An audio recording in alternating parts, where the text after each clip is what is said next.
말씀은 출애굽기 21장 18절에서 27절까지를 보겠습니다. 사람이 서로 싸우다가 하나가 돌이나 주먹으로 그의 상대방을 쳤으나 그가 죽지 않고 자리에 누웠다가 지팡이를 짚고 일어나 걸으면 그를 친 자가 형벌은 면하되 그간의 손해를 배상하고 그가 완치되게 할 것이니라. 사람이 매로 그 남종이나 여종을 쳐서 당장에 죽으면 반드시 형벌을 받으려니와 그가 하루나 이틀을 연명하면 형벌을 면하리니 그는 상전의 재산임이라.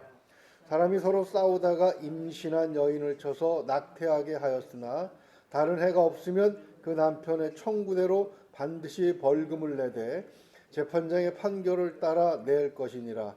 그러나 다른 해가 있으면 값되 생명은 생명으로 눈은 눈으로 이는 이로 손은 손으로 발은 발로 된 것은 된 것으로 상하게 한 것은 상함으로 때린 것은 때림으로 갚을지니라. 사람이 그 남종의 한 눈이나 여종의 한 눈을 쳐서 상하게 하면 그 눈에 대한 보상으로 그를 놓아줄 것이며 그 남종의 이나 여종의 이를 쳐서 빠뜨리면 그 이에 대한 보상으로 그를 놓아줄지니라. 아멘. 우리가 20장서부터 다시 한번 거슬러서 이 말씀들을 정리를 해보려고 합니다. 20장 22절에서 23절을 잠깐 보시면 우상 숭배를 금하고 있지요. 그 다음에 24절에서 26절까지를 보면 올바른 예배에 대한 명령을 주시고 있습니다. 이것과 동일한 내용이 23장에 나옵니다. 23장 잠깐만 한번 넘어가 보시죠. 23장을 보게 되면 그 13절은 23장 13절 보면 우상 숭배를 금하고 있습니다. 내가 내게 이른 모든 일을 삼가 지키며 다른 신들의 이름은 부르지도 말며 내 입에서 들리게 하지도 말지니라. 그렇게 돼 있죠. 그 다음에 14절에서 19절까지는 좀 기니까 그냥 보면 예배를 어떻게 지킬 것인가. 그러니까 보면은 그 우상 숭배를 금지하고 예배를 어떻게 드릴 것인가라고 말씀하신 것과 또 우상 숭배를 금지하고 예배를 어떻게 드릴 것인가라고 하는 것 사이에 뭐가 들어가 있는 겁니까? 무슨 죄를 범하면 형벌을 칠지니라 뭐 죽일지니라 이런 법규가 들어가 있는 것이죠. 그래서 21장 첫 번째 구절을 보게 되면 21장에 보면 이러하니라 이렇게 1절이 끝나고 있죠. 우리말로 번역하면 이러하니라 이것이 그 문장의 마지막에 나오는데 히브리어로 하면 이 문장이 맨 앞에 나옵니다. 이러하니라가. 근데 이러하니라라고 하는 이 그 단어를 보게 되면 그 히브리 사람들은 이 알파벳으로 숫자를 표시합니다. 단어에 나오는 숫자를 더하게 되면 42이 돼요. 42.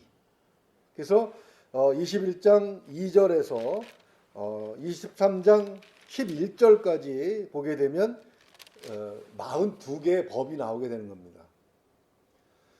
이것은 당시에 이 말씀이 주어졌을 때 지금처럼 인쇄가 쉬워서 이렇게 질 좋은 종이에 작은 글씨로 선명하게 우리가 볼 수 있는 것이 아니라 그때는 토판, 그러니까 진흙을 이겨서 진흙에다 이렇게 새겨서 글을 쓰거나 아니면 나일강에서 나는 그 갈대를 엮어서 파피루스라고 하죠.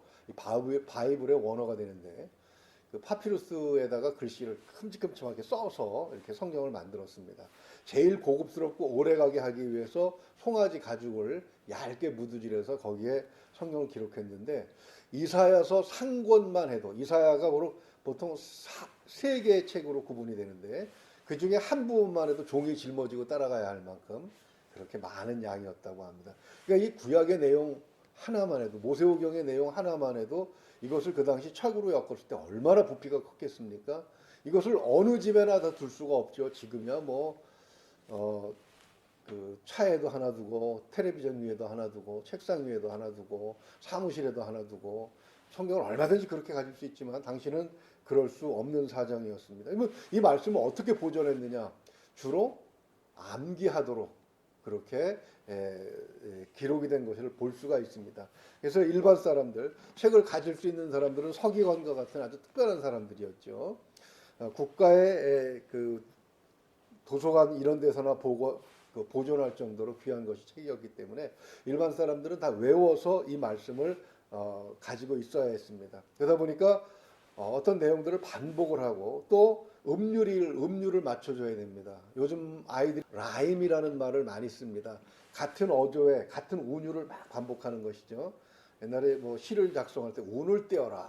그럼 운을 딱 띄면은 어떤 그 시를 딱 불렀던 것처럼 그런 식으로 이 히브리어가 작성되어 있는데 문제는 뭐냐면 우리의 모국어가 히브리어가 아닙니다.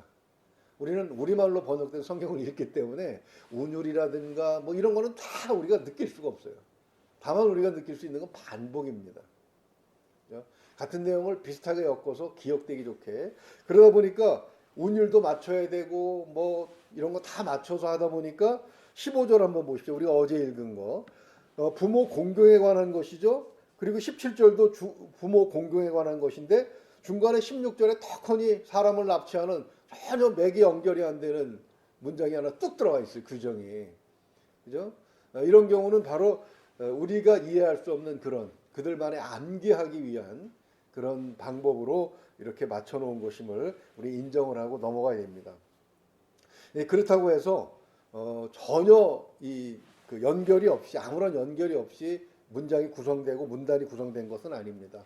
보면 내용상 그러니까는 법의 정신이라고 할 수 있는 법의 핵심적인 내용으로는 연결되는 부분이 있습니다. 오늘 본문 같은 경우도 바로 그런 내용이라고 볼 수가 있는데요.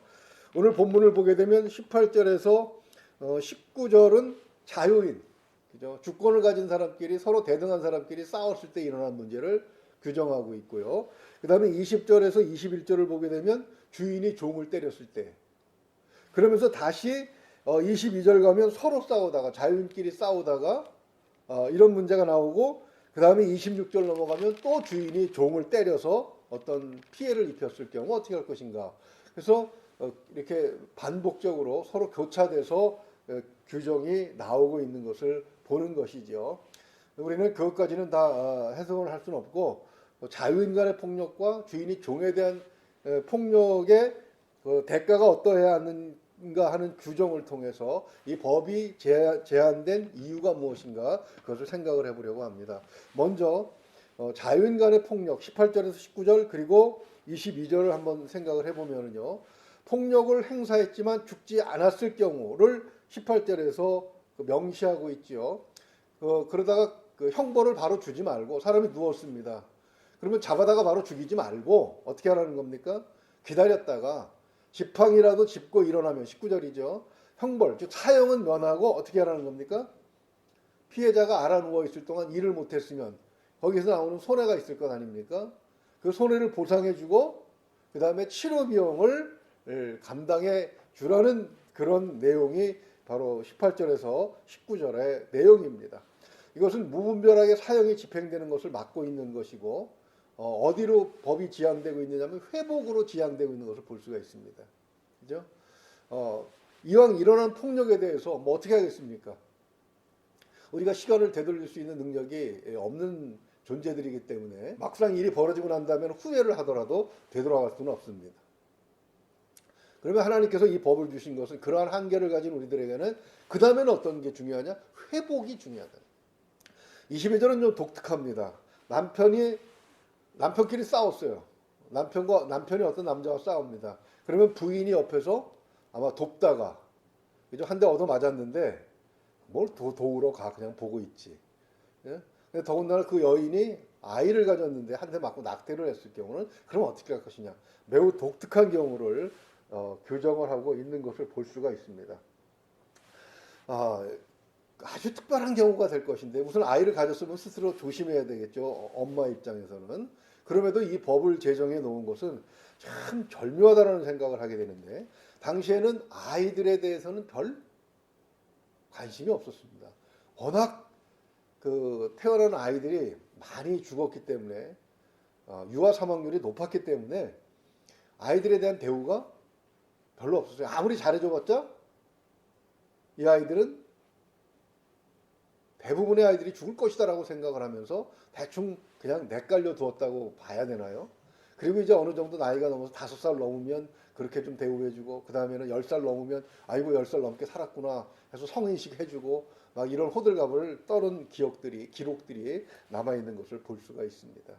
그런데 오늘 본문 그 22절을 보게 되면 아직 태어나지도 않는 아이에 대해서 규정하고 있는 거예요. 이건 당시로 보게 되면 엄청난 이 발전된 법의 사상인 것을 생각해 볼 수가 있는 것입니다. 두 가지가 동시에 보호되고 있습니다. 누구요? 산모와 아이가 동시에 보호되고 태어나지도 않았는데. 이런 것을 보면 성경이 얼마나 시대를 앞서가고 있는가 하는 것을 볼 수가 있는 것이죠. 또 그 종에 대해서도 마찬가지입니다. 20절 보게 되면 사람이 매로 그 종이나 남종이나 여종을 쳐서 당장에 죽으면 반드시 형벌을 받으려니와. 여기서 굉장히 놀라운 것은 종은 주인의 재산의 일부로 취급이 되고 있습니다. 21절 하반절도 그것을 명시하고 있지요. 자기가 자기 재산을 자기가 어떻게 하겠다는데 누가 그것을 무엇이라고 할 수 있느냐라고 할 수 있지만 적어도 히브리 안에서는 어떻습니까? 그 종도 히브리인이기 때문에 생명에 관해서는 주인이라도 그것을 자기의 것이라고 말할 수 없는 것입니다. 생명을 해쳤다면 그 주인은 어때요? 하나님 앞에 책임을 져야 되기 때문에 그도 역시 사람을 죽인 법 12절에 해당되는 형벌을 받아야 되는 것이죠. 이 법을 만들어 놓음으로 해서 그 주인들이 함부로 종을 때리거나 할 수 없게끔 그렇게 해 놓으면서 21절을 보게 되면 하루나 이틀 더 살다가 죽는 게 그게 뭐 그렇게 대단하겠습니까? 그러나 이 법이 제시하고 있는 것은 적어도 하루나 이틀 더 살다가 죽더라도 그렇게 때렸다면 그건 죽으라고 때린 것은 아니다. 때리다 보니까 감정이 격해져서 그렇게 하고 중간에 이거 이러면 안 되지 하고 멈췄다는 그런 부분에 대해서 좀 생각을 하고 이 법을 암송하게 함으로 해서 주인들로 하여금 종에게 손을 대는 일을 하지 않도록 그렇게 해놓은 것을 볼 수가 있습니다. 오늘 26절과 27절을 보게 되면 눈과 이를 상하게 했을 때는 어떻게 해라? 풀어주라. 자유를 대가로 주도록 그렇게 명시함으로 해서 종이라고 하더라도 이 종을 내가 때리게 되면 종에게 마음대로 폭력을 행사하게 되면 어떤 손해가 오는 겁니까? 재산상의 손해가 오는데 그것을 하겠느냐라고 생각할 때 현명하고 지혜로운 사람이라면 절대로 그렇게 하지 않을 것입니다. 폭력에 대한 근절을 종이라고 할지라도 그렇게 함부로 할 수 없도록 만든 것을 볼 수가 있는 것이죠. 23절에서 25절을 보게 되면 바로 이런 법을 규정한 하나님의 원칙, 하나님의 생각 그것이 기록되어 있습니다. 그 법 철학을 배울 때 보니까 법의 정신이다 이래가지고 많이들 공부를 시키더군요.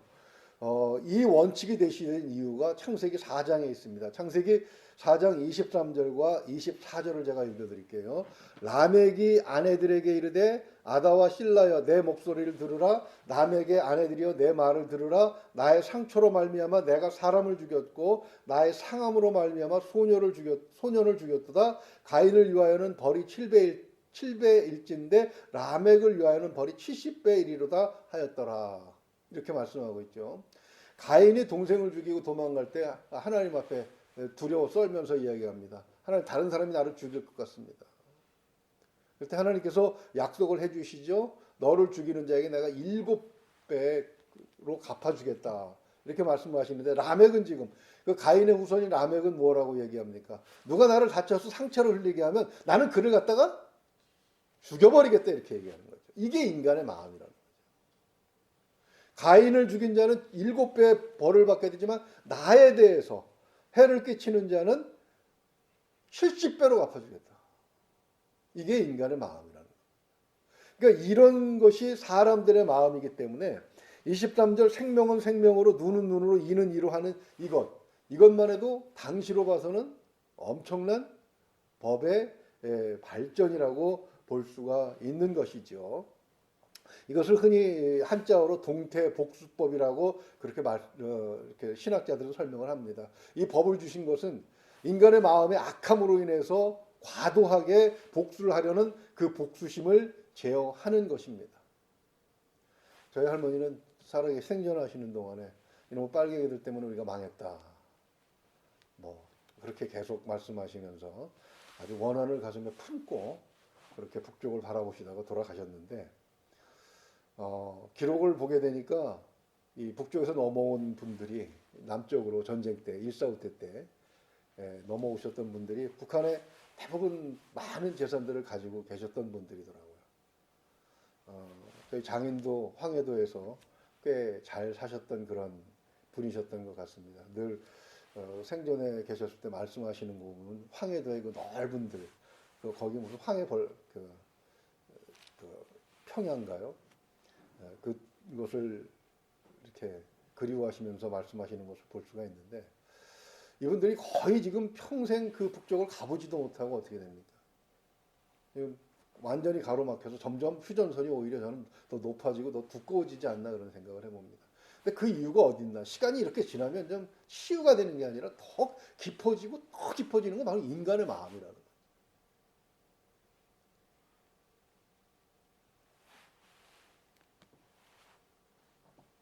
무언가 한 가지를 당했으면 내가 한 대 맞았으면 나는 몇 대를 쳐야 만족이 되는 겁니까?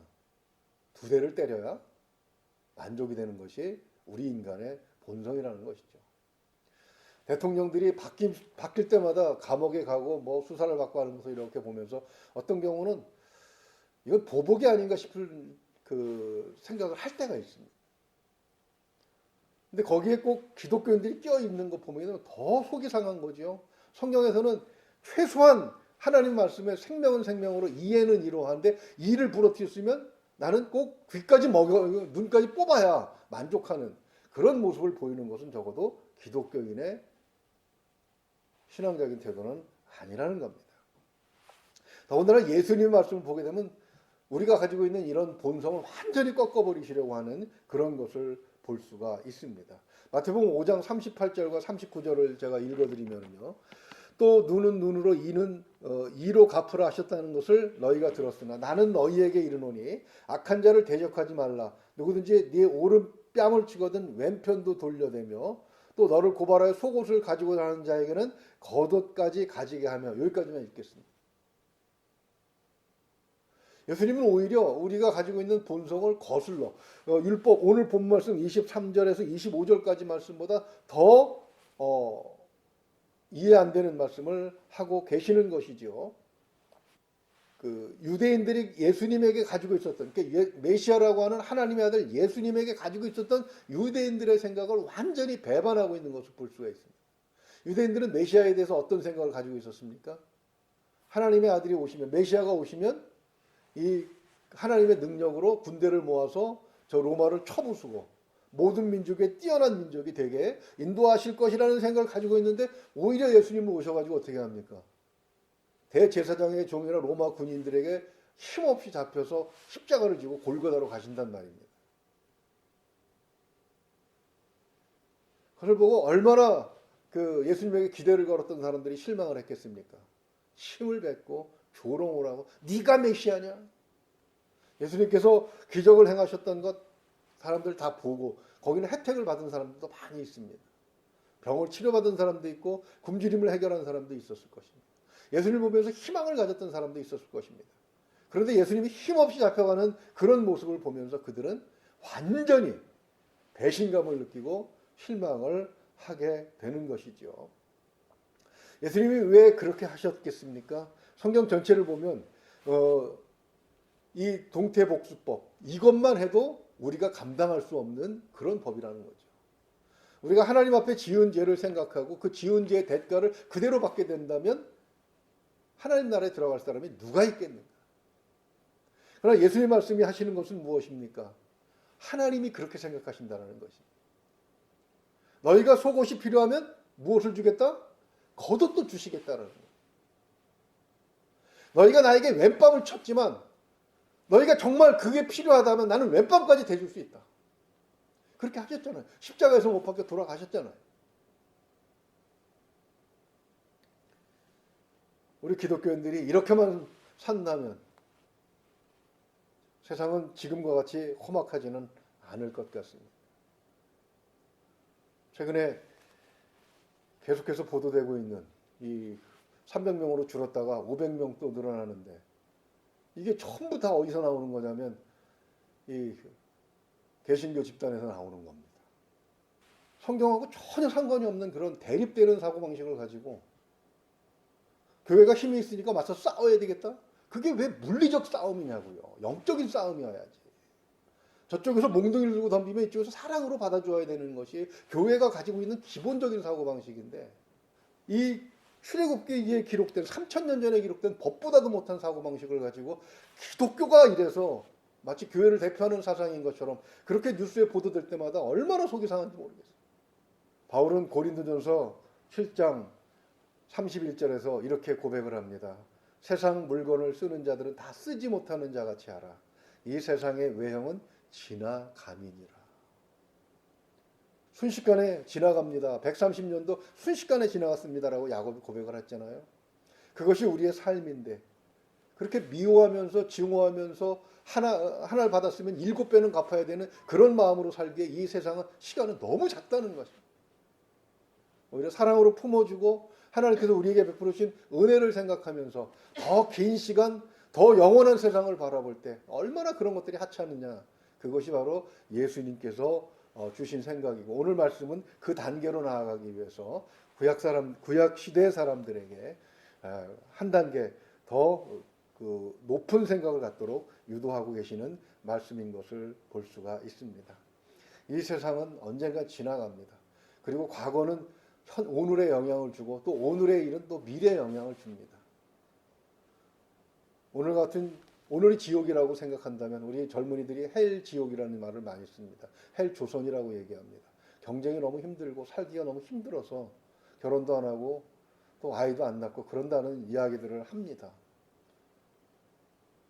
그럼 이런 세상을 나중에는 살기 좋고 얼마든지 아이를 낳아서 키우고 그런 세상으로 만들어 가려면 오늘 아무 일도 안 해서는 안 된다는 거죠. 어떻게 일을 해야 됩니까? 바로 성경에 기록된 정신대로 받은 것을 받은 만큼 돌려주는 것을 넘어서 받았을 때 사랑으로 되갚아주는 하나님께서 우리에게 주신 은혜의 법칙을 따라 사는 것. 그것이 바로 교회가 세상을 아름답게 만들어갈 책임이 있다면 세상을 이끌어가는 역할, 빛으로 이끌어가는 그런 역할을 할 수 있는 정신이라는 것. 그것을 오늘 말씀은 우리에게 전해주고 있습니다. 좀 더 여유와 넓은 마음을 가지고 예수님이 내게 하신 것, 하나님께서 내게 베푸신 은혜를 생각하면 그렇게 크게 속상한 것도 많이 없더라고요. 그렇게 미워할 사람도 많이 없더라고요. 이런 것들을 생각하시면서 주님의 은혜 안에서 나의 미래는 최소한 천국으로 만들어갈 수 있는 저 여러분 될 수 있기를 주님의 이름으로 축원을 드립니다. 기도하겠습니다. 하나님 아버지, 법을 읽을 때마다 하나님께서 창조하신 인간들의 타락한 모습을 보시면서 하나님께서 속상해하셨던 마음들이 느껴집니다. 하나님, 예수님 아들을 보내셔서 왼팔을 때리는 자에게 오른팔을 돌려대신 분이 하나님이시고 속옷을 달라 하면 더 비싼 겉옷까지 주시는 분이 하나님이신데 2000년이 지난 지금에도 여전히 예수님의 제자라고 하는 자들이 뭔가 좀 가지고 있다 싶으면 그걸 대상에 드러내고 과시하고 싶어서 오히려 더 큰 민망한 모습들을 연출해내는 것을 볼 때마다 주님 앞에 참 죄송하기 짝이 없습니다. 하나님, 과거의 일로 인해서 오늘 우리가 살듯이 오늘 우리가 어떤 생각을 하느냐가 미래의 우리를 결정한다고 하면 예수님께서 우리에게 가르치셨던 미래의 천국을 만드는 방법, 아니 천국으로 가는 그 길로 갈 수 있도록 우리를 지혜롭게 하여 주시옵소서. 좀 더 우리의 마음에 여유가 있게 하시고 하나님께서 우리에게 베풀어 주신 은혜를 채울 수 있는, 그래서 참으로 사람들에게 그리스도 사랑을 전해줄 수 있는 빛과 소금의 역할을 감당할 수 있도록 하나님 우리를 불쌍히 여겨 주시옵소서. 한국교회를 다시 한번 살펴주시고 성령의 인도하심 속에서 진정한 예수 그리스도의 사랑이 살아나는 그런 교회들이 될 수 있도록 하나님 도와주시옵소서. 간절히 소망하오며 우리 주 예수 그리스도 이름으로 기도하옵나이다. 아멘.